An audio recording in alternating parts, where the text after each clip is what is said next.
Hey guys, I'm gonna make this quick because I'm in Scotland and there's midges everywhere and I'm wearing aftershave and that's just like the worst combination. So a quick update on the Matt D'Avella Jingle competition.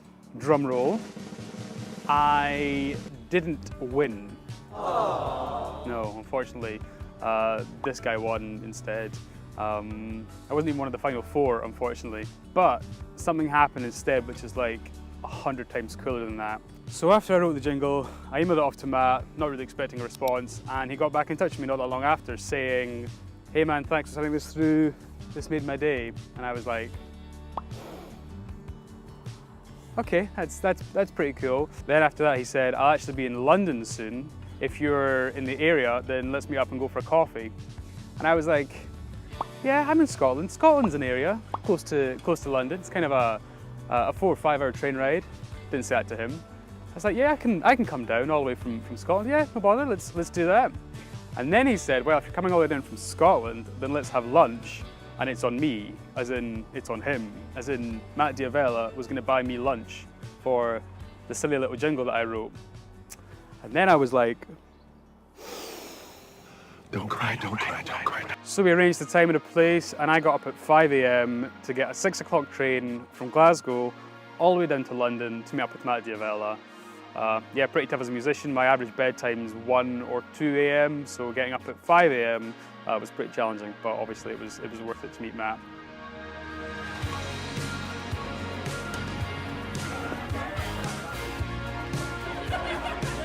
Love it. Beautiful.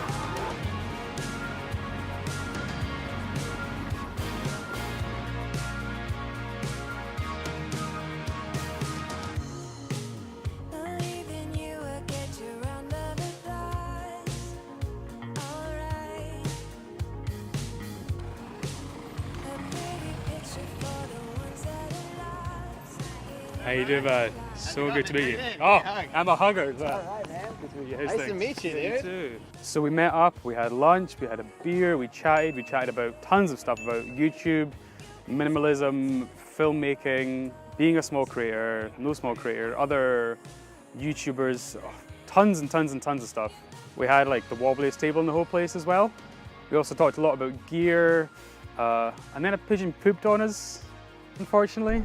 We just got shit on by some birds. Welcome. All right. Welcome to London. It's good to see I you. don't know if I've ever been directly shit on by a bird before like that. There was even someone that recognized him as well, and I filmed the thing, which he actually included in his secret vlog. Felt a bit like D-Rock for Gary Vee. So yeah, that was cool, even if Matt did kind of imply that I was his fiance. I'm here with my fiance in London for a couple of days. It's just great. It's just great. I love those sorts of things.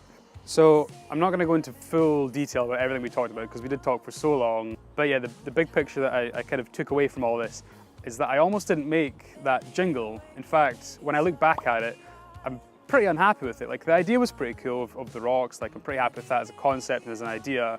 But what I actually made, I'm really not all that happy with, you know. I used Audacity for one thing, which is like, as a musician, just like an awful program to use. So I almost didn't make that jingle and I almost didn't make that video. But just imagine what would have happened if I hadn't made that video and if I hadn't made that jingle. Matt would never have seen it. He would never have asked me to come down to London. He would never have bought me a beer and lunch. We never would have talked about YouTube and minimalism. A pigeon would have never pooped on us. Well, I guess that's, you know, that kind of should have happened anyway. I wouldn't be in his secret vlog for patrons, Patreon page. Like, how cool is that? That I, as a small creator, hashtag no small creator, as a small creator is in that, you know? But yeah, none of that would have happened if I hadn't written that jingle. I once got a 30-minute Skype conversation with Evan Carmichael because of one YouTube video that I made a couple years ago. It was a review for 4 Hour Work Week, and then he sent me through his latest book, and I got to have a chat with Evan Carmichael. Like, how crazy is that? From just creating one piece of content. I once got a exclusive interview with my favorite drummer, arguably the best drummer in the world, Jojo Mayer, quite intimidating character to say the least. But I got an interview with him years ago, all because I asked nicely and I made 2 phone calls. So yeah, if you're ever and I'm speaking to myself here as well, but if you're ever unsure about making that piece of content, then just make it. You never know what can happen from it. I don't know what could happen from making this video. Probably nothing, but you never know. And yeah, that's how I got to meet Matt Diavella. He comments on my videos now. I think we're basically bombers. So yeah, which that's a British thing. Bombers means best of mates always. So yeah, that's it. Go make that thing. I've just noticed some of my other favourite YouTubers, Colin and Samir, have just put out a video, so I might just watch that and see what that says, you know? You know what would be really awesome? If there's someone out there who can help us create a sting for the breakdown, that would be really cool. Like a musical sting, like actually, if you're a musician and you heard that, don't take that. For that? I mean, no, I feel like I have to. No need to take inspiration from that. Cool. That was. That's cool. That's okay. That's it. No more. If you are a creator, a small creator, or a big creator, and you do want to hear some of the stuff we're talking about, I can always make a separate video about that. Just include some variation in the comment section below this video of, please tell me all of the YouTube secrets that Matt told you, please. Thanks.